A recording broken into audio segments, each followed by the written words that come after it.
반갑습니다. 오늘 우리는 중국의 장밋빛 야심 1대1로의 화려한 껍데기가 벗겨지는 현장을 직시하려 합니다. 지금 보시는 이 불타는 카브레 호텔은 단순히 테러 현장이 아닙니다. 중국의 지정학적 투자가 비대칭 전술이라는 셈에 빠졌음을 알리는 신호탄이죠. 자본은 투입되었으나 안전은 담보되지 않았습니다.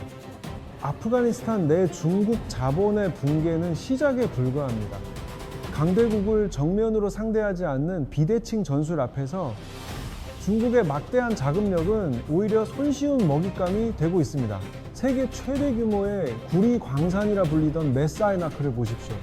수백억 달러의 가치를 지녔다던 이 땅은 이제 거대한 고철더미나 다름없습니다. 채굴 장비는 녹슬고 투입된 자본은 회수불능의 매몰 비용으로 전락했습니다. 투자자들에게는 최악의 시나리오죠. 파키스탄의 다수댐 건설 현장도 마찬가지입니다. 중국 인력을 태운 방탄버스는 수시로 폭탄 테러의 표적이 됩니다. 중국이 자랑하던 인프라 벨트가 이제는 자국민의 목숨을 앗아가는 킬링존으로 변모하고 있습니다. 전략적 요충지인 과다르 항구는 어떻습니까? 수천 명의 중무장 병력이 노동자들을 보호하고 있지만 이는 반대로 그들이 거대한 감옥에 갇혔음을 의미합니다. 비용은 천문학적으로 치솟고 효율성은 바닥을 칩니다. 이것이 바로 1대1로의 민낯입니다. 자본은 본래 비겁합니다. 리스크를 감지하면 즉시 이탈하는 것이 생리죠. 하지만 중국의 1대1로는 이미 수조 달러를 매몰시킨 거대한 감옥이 되었습니다. 세계 최강대국을 꿈꾸던 중국의 자본력이 정작 현지에선 테러 조직에 휘둘리는 포로가 된 지정학적 역설. 이것이 현재 중국이 직면한 가장 뼈아픈 현실입니다. 그래프를 보시죠.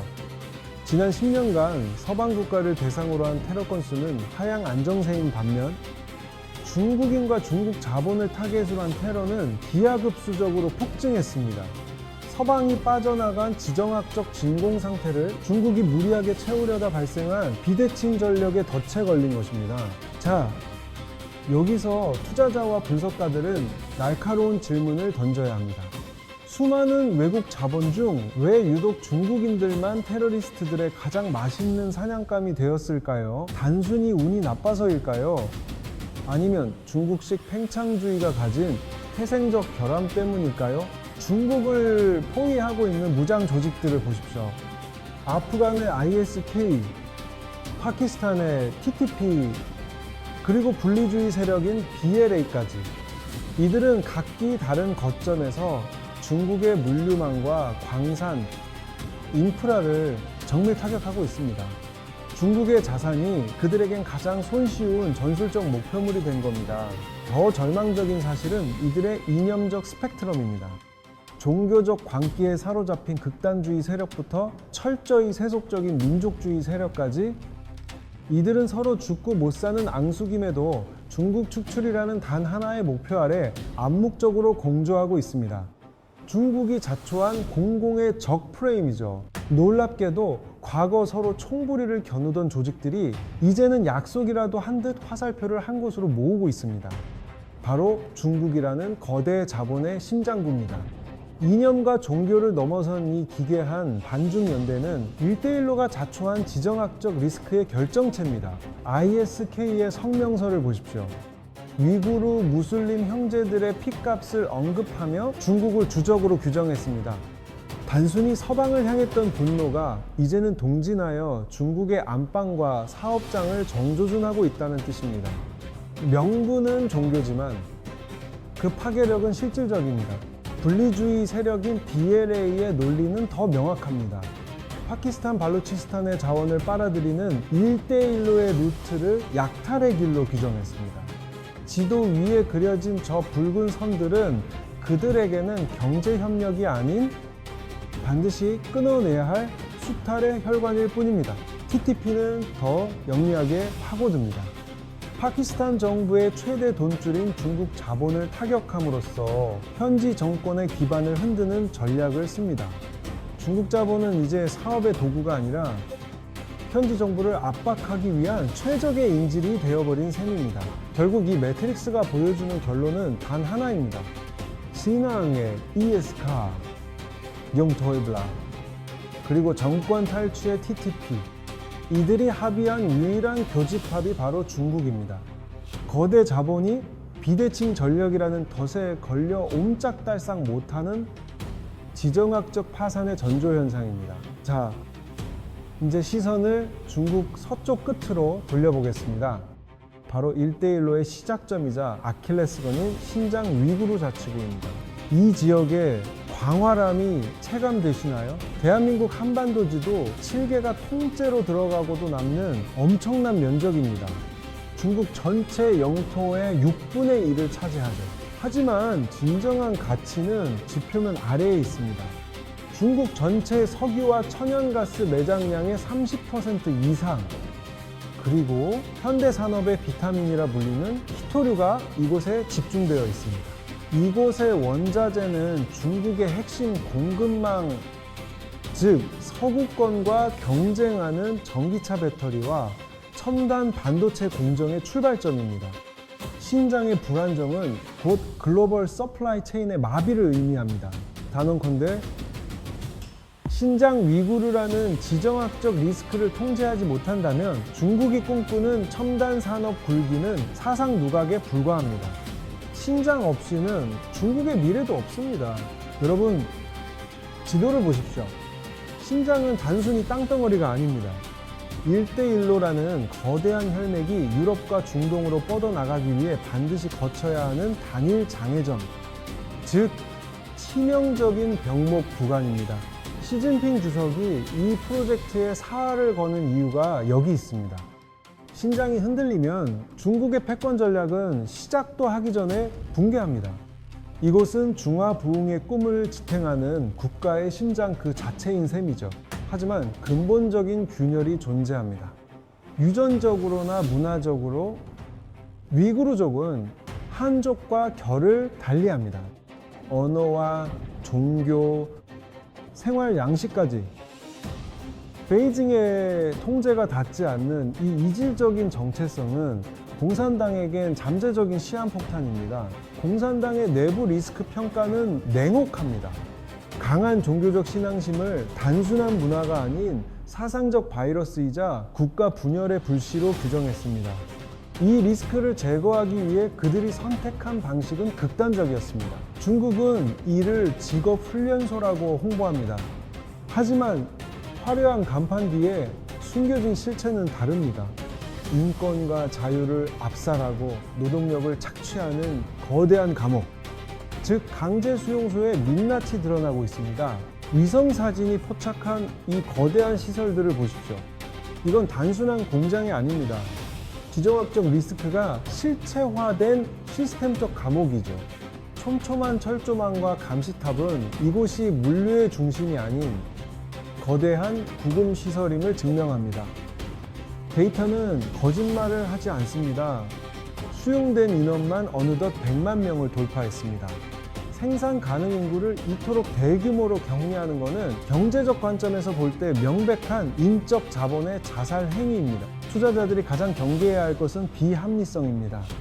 단지 무슬림이라는 이유로 모국어를 사용했다는 이유로 구금되는 곳에서 어떻게 안정적인 글로벌 공급망을 기대할 수 있겠습니까? 내부 증언들은 더욱 참혹합니다. 직업교육이라는 미명 하에 자행되는 고문과 세뇌는 한민족의 정체성을 말살하여 국가의 부품으로 개조하려는 전체주의적 시도 그 자체입니다. 창문 없는 방에서 24시간 반복되는 찬양 영상, 1대1로의 심장부라는 신장은 이제 공포정치가 지배하는 폐쇄구역이 되었습니다. 과연 이런 리스크를 안고 중국의 꿈이 지속 가능할까요? 신장 위구르의 수용소는 단순한 억류시설이 아닙니다. 태양광 패널의 핵심 원료인 폴리실리콘 공장과 끝없는 목화밭으로 이어지는 강제 노동 공급망의 병참 기지죠. 데이터가 가리키는 인력 이동선은 이들의 노동력이 1대1로의 저가 공세를 뒷받침하는 핵심 동력임을 증명합니다. 정상적인 경제 구조라면 지급되어야 할 임금 내역서가 이곳에선 휴지 조각으로 변합니다. 비용 절감을 넘어선 인권의 말살, 우리는 이것을 21세기 노예 노동이라 부릅니다. 투자자 입장에서 이는 단순한 도덕적 비난을 넘어 글로벌 ESG 공시 체계에서 가장 치명적인 배제 리스크로 작용합니다. 가장 소름 끼치는 팩트는 따로 있습니다. 강제 불임 시술과 낙태를 통해 인구 구조를 인위적으로 무너뜨리고 있다는 점이죠. 보십시오. 한 지역의 출생률이 이토록 짧은 시간에 수직 낙하하는 것은 전시 상태가 아니고선 불가능합니다. 체제 유지를 위해 미래의 노동력인 인구 자본까지 갉아먹고 있는 겁니다. 국제법이 규정하는 제노사이드, 즉 집단 학살의 정의를 하나하나 대조해 볼까요? 특정 집단의 출생 방지, 강제적 아동 분리, 그리고 문화적 말살까지 신장에서 벌어지는 일들은 이 조항들과 소름 끼칠 정도로 일치합니다. 이는 중국이라는 국가 브랜드에 영구적인 낙인을 찍는 지정학적 자살행위나 다름없습니다. 이미 유엔과 서방 국가들은 행동에 나섰습니다. 위구르 강제노동 금지법을 비롯한 강력한 경제 제재가 촘촘하게 설계되고 있죠. 중국의 내수 붕괴와 맞물린 이 국제적 고립은 한국 무역 구조에도 거대한 지각 변동을 예고하고 있습니다. 리스크를 회피할 골든타임이 얼마 남지 않았습니다. 중국 외교부의 단골 멘트죠. 내정 간섭을 중단하라. 하지만 이 내정이라는 장막 뒤에서 벌어지는 일들은 국제사회의 보편적 가치를 정면으로 부정하고 있습니다. 신장 지역은 이제 거대한 디지털 파노티콘으로 전락했습니다. 거리마다 깔린 수만 대의 AI 안면 인식 카메라가 주민들의 일거수일투족을 초 단위로 스캔하며 감시망을 촘촘히 조입니다. 더욱 충격적인 것은 강제적인 유전자 채취입니다. 생체 데이터베이스를 구축해 디지털 감옥을 완성한 것이죠. 이는 단순한 치안 유지가 아니라 기술을 활용한 현대판 연좌제의 실현입니다. 베이징은 이를 테러 통제의 승리라며 자축하는 분위기입니다. 하지만 우리 투자자들이 냉정하게 봐야 할 지점은 이 화려한 축포 뒤에 숨겨진 통제 불가능한 사회적 불신과 폭발적인 유지 비용입니다. 질문을 던져야 합니다. 과연 어감만으로 시스템의 지속 가능성을 담보할 수 있을까요? 이 거대한 감시 비용은 결국 중국 거시경제의 발목을 잡는 치명적인 덫이 될 것입니다. 철벽 같은 감시망에도 틈새는 존재합니다. 생존을 위해 영하 40도의 파미르 고원, 설산을 넘는 위구르 청년들의 행렬은 차라리 처절한 투쟁에 가깝습니다. 자유를 향한 대가는 가혹했습니다. 탈출 경로 위로 하나둘씩 새겨지는 묘비들은 시스템의 승리가 아닌 거대한 증오의 씨앗이 뿌려지고 있음을 암시합니다. 국경 넘은 생존자들은 중국의 공권력이 닿지 않는 아프가니스탄과 파키스탄의 무법지대로 스며듭니다. 이곳은 1대1로의 핵심 축이자 가장 취약한 고리입니다. 가족을 잃고 고립된 이들의 상실감은 이제 데이터로 측정할 수 없는 수준에 도달했습니다. 슬픔의 게이지가 끝에 다다르자 그것은 가장 파괴적인 복수심으로 변모합니다. 이 개인적인 복수심이 ISK와 같은 극단주의 이념이라는 톱니바퀴와 맞물리는 순간 중국이 자부하던 안보 시스템은 역설적으로 가장 큰 비대칭 위협을 마주하게 됩니다. 자, 이제부터는 차원이 다른 리스크를 논해야 합니다. 중국이 자초한 통제불능의 괴물이 탄생한 것이죠. 투자시장에서 가장 무서운 변수가 무엇입니까? 예측 불가능성입니다. 군사학적으로 가장 위험한 비대칭 전력은 바로 더 이상 잃을 것이 없는 전사들입니다. 중국은 지금 그 거대한 도화선에 스스로 불을 붙였습니다. 그들에게 중국인은 단순한 타겟이 아닙니다. 내 가정을 파괴하고 부모 형제를 수용소에 가둔 혈연적 원수라는 심리적 메커니즘이 작동하고 있습니다. 이건 단순한 정치적 테러가 아닙니다. 시장의 질서를 완전히 무너뜨리는 증오로 응축된 파괴적 공매도와 같은 복수극의 시작입니다. 지정학의 세계에도 카르마는 존재합니다. 타인의 눈에서 피눈물을 흘리게 한 대가는 반드시 돌아오기 마련이죠. 중국이 신장 위구르에서 행한 탄압의 부메랑이 이제 그들의 핵심 경제 동력인 1대1로의 심장을 겨누고 있습니다. 이 위기의 변곡점은 2021년이었습니다. 미군이 아프가니스탄에서 전격 철수하던 그 순간을 기억하십니까? 중국은 이를 서구 패권의 몰락이라며 반겼겠지만 사실 그것은 거대한 안보지옥문이 열리는 신호탄이었습니다. 서방 국가들의 국기가 아프간 영토에서 썰물처럼 빠져나갔습니다. 그 안보의 진공 상태를 채운 것은 중국의 희망사항이었던 평화가 아니었습니다. 서방이라는 방패가 사라진 자리에 남은 건 중국의 팽창주의를 정조준하는 분노의 칼날 뿐이었습니다. 미국이 떠난 자리에 남은 건 철저한 고립이었습니다. 국제사회의 금융제재라는 거대한 장벽이 탈레반 정권을 짓누르며 아프가니스탄을 거대한 진공 상태로 만들었죠. 하지만 리스크가 곧 기회라고 믿었던 걸까요?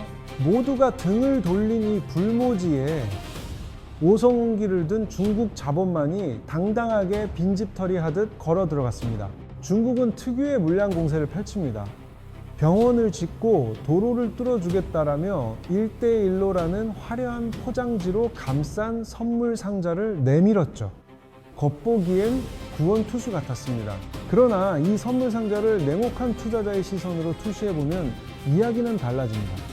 그 안에는 인도주의적 원조가 아닌 이 중국의 지독하게 계산된 3가지 탐욕이 숨겨져 있습니다. 그 첫 번째 목표는 바로 자원 독식입니다. 아프간의 황량한 사막, 지하에 잠들어 있는 리튬과 구리 같은 천문학적 가치의 히토류.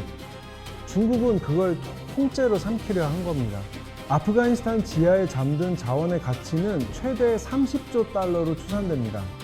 리튬, 구리, 히토류까지 전 세계가 탐내는 전략 자원의 보고죠. 이 자원들은 단순한 광물이 아닙니다. 차세대 전기차 배터리와 정밀 유도 무기 체계의 핵심 공급망을 장악할 수 있는 마스터키입니다. 미군이 떠난 자리는 중국에게 있어 피 한 방울 흘리지 않고 진입할 수 있는 그야말로 경쟁자 없는 독식의 장이 된 것입니다. 하지만 자원보다 더 중요한 두 번째 목표가 있습니다.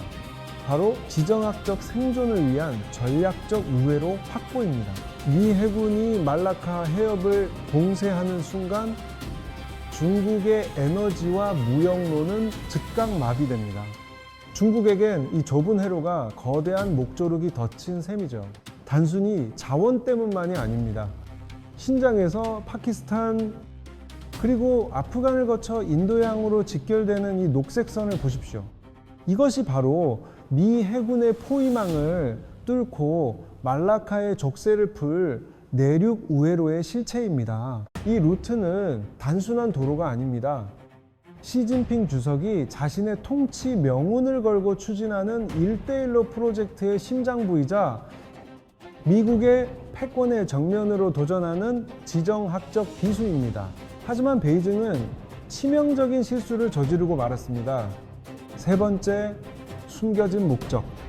즉, 치명적 안보 오판과 그 뒤에 숨겨진 위험한 이면 거래가 바로 그것입니다. 당시 탈레반의 상황은 절망적이었습니다. 미 연준에 동결된 70억 달러의 자산 때문에 중앙은행 금고는 먼지만 날리는 텅 빈 상태였죠. 통치 자금이 한 푼도 없었던 겁니다. 그래서 그 절박한 틈을 타 중국이 움직였습니다. 텅 빈 탈레반의 금고 위로 베이징의 현금 다발이 쏟아져 들어오기 시작합니다. 악마와의 거래가 성사되는 순간이었습니다. 자, 도장은 찍혔습니다.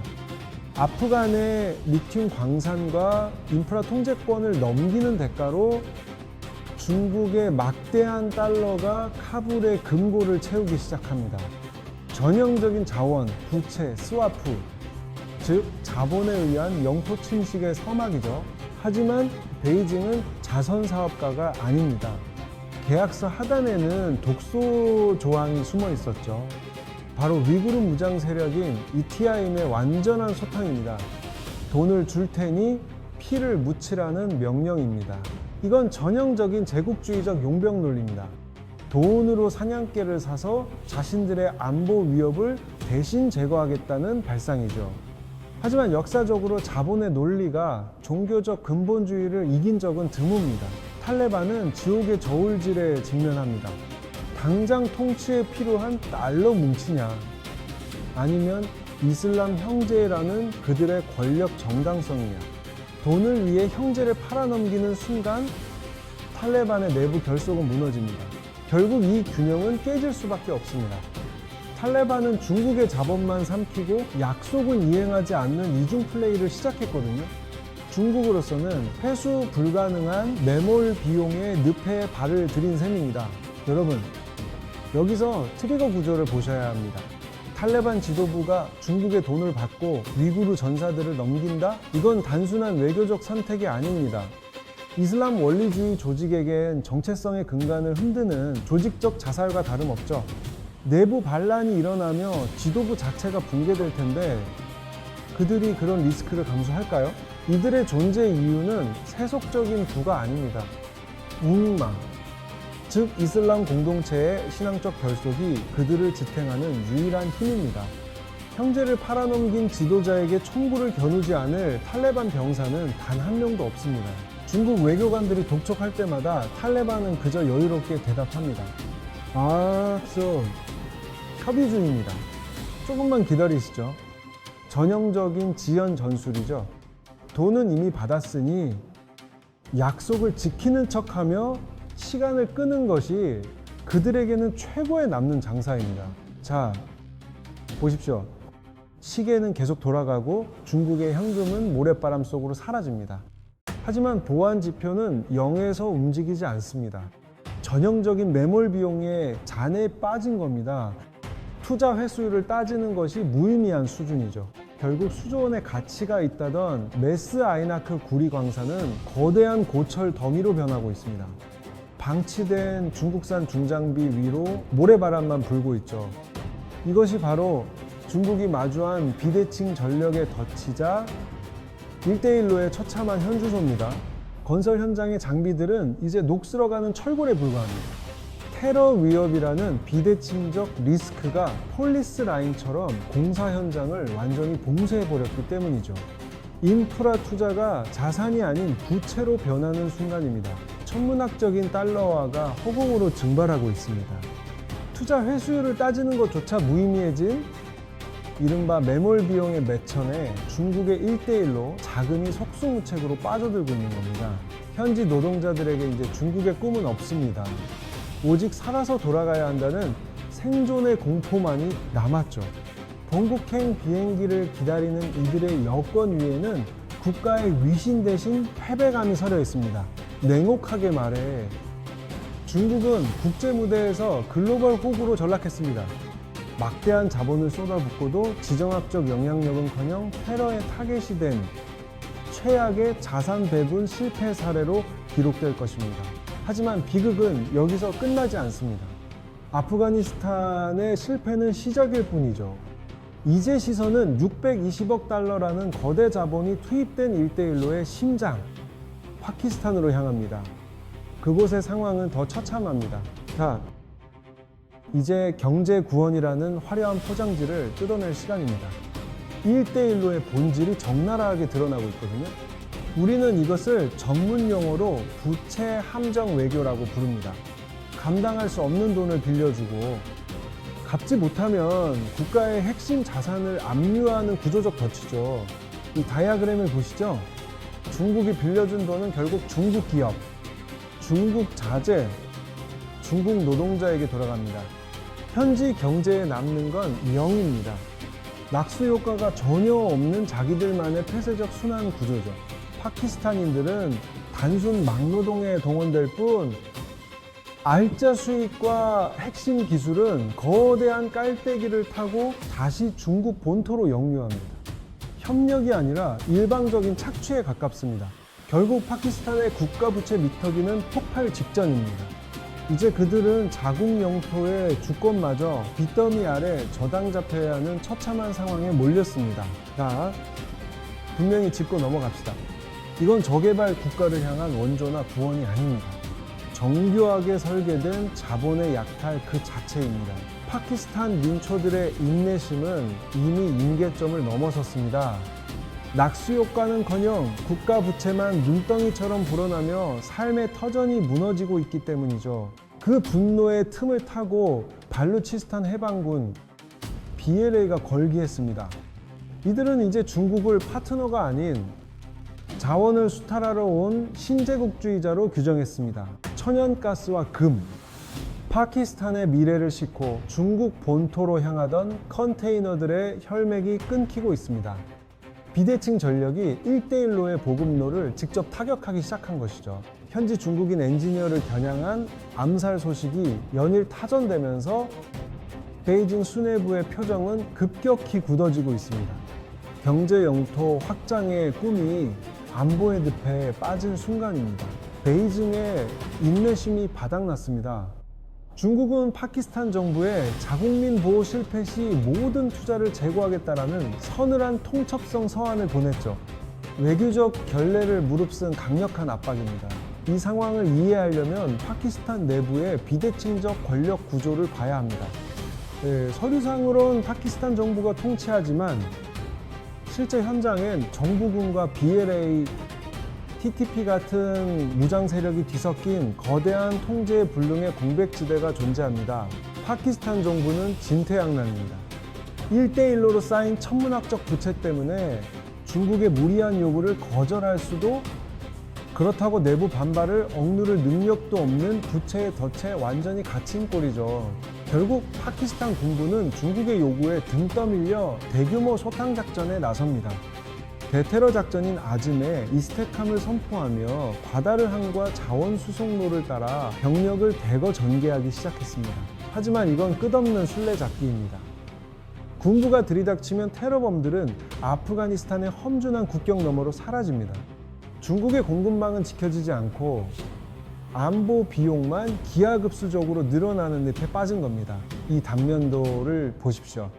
해발 수천 미터의 험준한 산악 지형은 현대적 육군 병력이 도저히 추격할 수 없는 천엄의 요새입니다.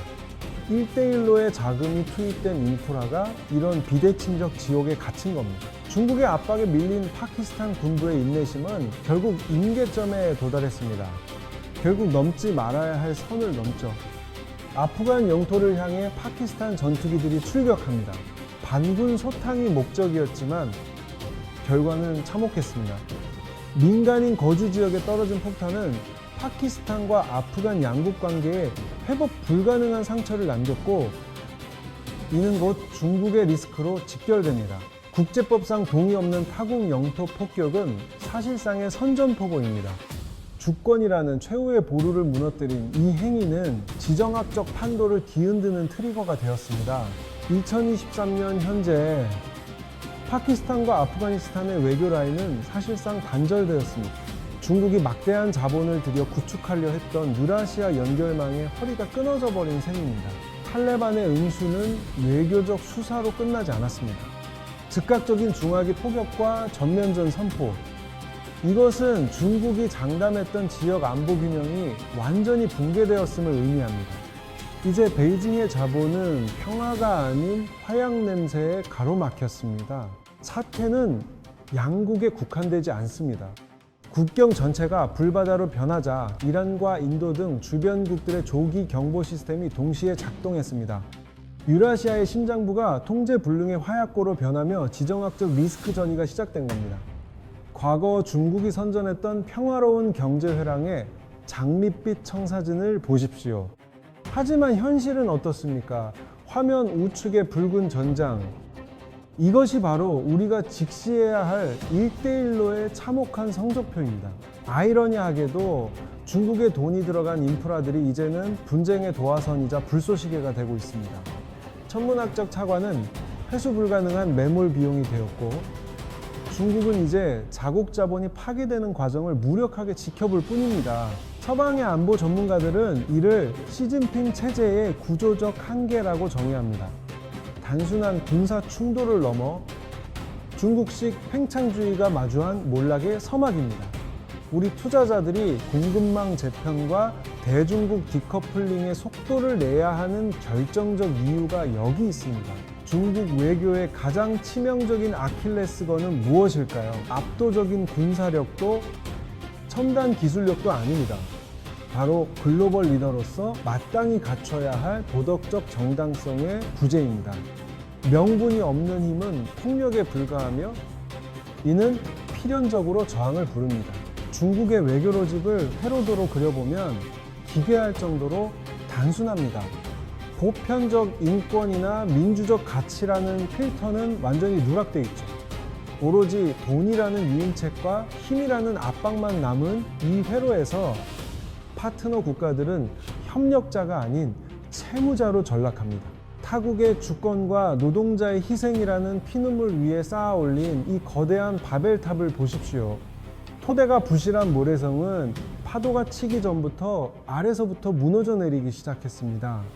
1대1로는 이제 자산이 아니라 거대한 부채에 내립니다. 결국 부메랑은 돌아왔습니다. 소수민족을 탄압하던 그 강압적인 정책들이 이제 이슬람 극단주의 세력에게 성전이라는 완벽한 명분을 제공했습니다. 중국이 스스로 심은 증오의 씨앗이 안보내관이 되어 자신의 심장을 겨누고 있습니다. 지정학적 리스크는 여기서 멈추지 않습니다. 외교적 패착은 내부의 경제적 뇌관을 건드리고 있죠. 보십시오. 중국 경제의 기둥이었던 부동산 시장에서 연쇄 부도의 공포가 현실화되고 있습니다. 이제 진짜 위기는 아닌 밖에서부터 터져 나옵니다. 중국 GDP의 25% 이상을 지탱하던 부동산 신화는 이제 거대한 부채에 덫이되었습니다. 헝다에서 시작된 도미노는 비구이 위안을 넘어 그림자 금융까지 전이되고 있죠. 자산 가치의 하락은 단순한 숫자 노름이 아니라 중산층의 소비 동력을 완전히 마비시키는 체계적 붕괴의 서막입니다. 통계국의 공식 발표는 20%대라지만 현장의 체감 실업률은 40%를 상회한다는 분석이 지배적입니다. 탕핑과 가비지 타임을 외치는 청년들은 이제 경제 성장의 엔진이 아닌 사회 불안정의 뇌관이 되었습니다. 숙련된 노동력이 일터를 잃는 순간 제조대국의 위상은 신기루처럼 사라집니다. 더 큰 비극은 내수가 무너지는 와중에도 1대1로라는 밑빠진 독에 막대한 안보 비용을 쏟아붓고 있다는 점입니다. 부채 상환 능력이 없는 국가들의 치안을 유지하기 위해 투입되는 달러는 중국 경제의 마지막 숨통을 조이는 기회비용이 되고 있습니다. 결국 우리는 목격하고 있습니다. 돈으로 인간의 존엄과 국제사회의 규범을 살 수 있다고 믿었던 자본 제국주의의 비참한 종말을 말이죠. 도덕적 정당성이 결여된 성장은 결국 스스로 쌓아올린 탐욕의 무게에 눌려 무너질 수밖에 없습니다. 이것이 한국 투자자들이 직시해야 할 냉혹한 현실입니다. 위구르 인권 탄압의 부메랑, 1대1로의 부채, 덫, 그리고 테러리즘과의 위험한 거래. 이 모든 지정학적 리스크가 거대한 블랙홀이 되어 중국의 경제적 미래를 집어삼키고 있습니다. 이제 우리는 포스트 차이나의 리스크 관리를 넘어 새로운 질서에 대비해야 할 때입니다. 이 거대한 붉은 용의 몰락, 과연 그 끝은 어디일까요? 우리가 지금 목격하고 있는 것은 단순한 경기 순환의 저점이 아닌 중국이 수십 년간 쌓아온 국가 시스템의 근간이 흔들리는 구조적 붕괴의 전조입니다. 공급망의 재편과 지정학적 리스크라는 나비 효과가 우리 한국 경제의 실물 지표와 자산 가치에 어떤 파동을 일으킬지 여러분은 어떻게 보십니까? 여러분의 날카로운 통찰을 댓글로 공유해 주십시오. 역사는 반복됩니다. 위기의 신호를 가장 먼저 포착하고 그 이면의 메커니즘을 읽어내는 자만이 자본의 파고 속에서 생존할 수 있습니다. 다음 시간에는 오늘 다루지 못한 중국의 차세대 안보 전략의 모순과 그로 인해 발생할 추가적인 리스크를 밤새 분석하여 돌아오겠습니다. 깊이 있는 정보로 다시 뵙겠습니다. 구독과 좋아요, 알림 설정은 냉철한 시장 분석을 계속할 수 있는 큰 힘이 됩니다. 리스크를 기회로 바꾸는 안목, 저와 함께 키워가시죠. 다 같이 부자 됩시다.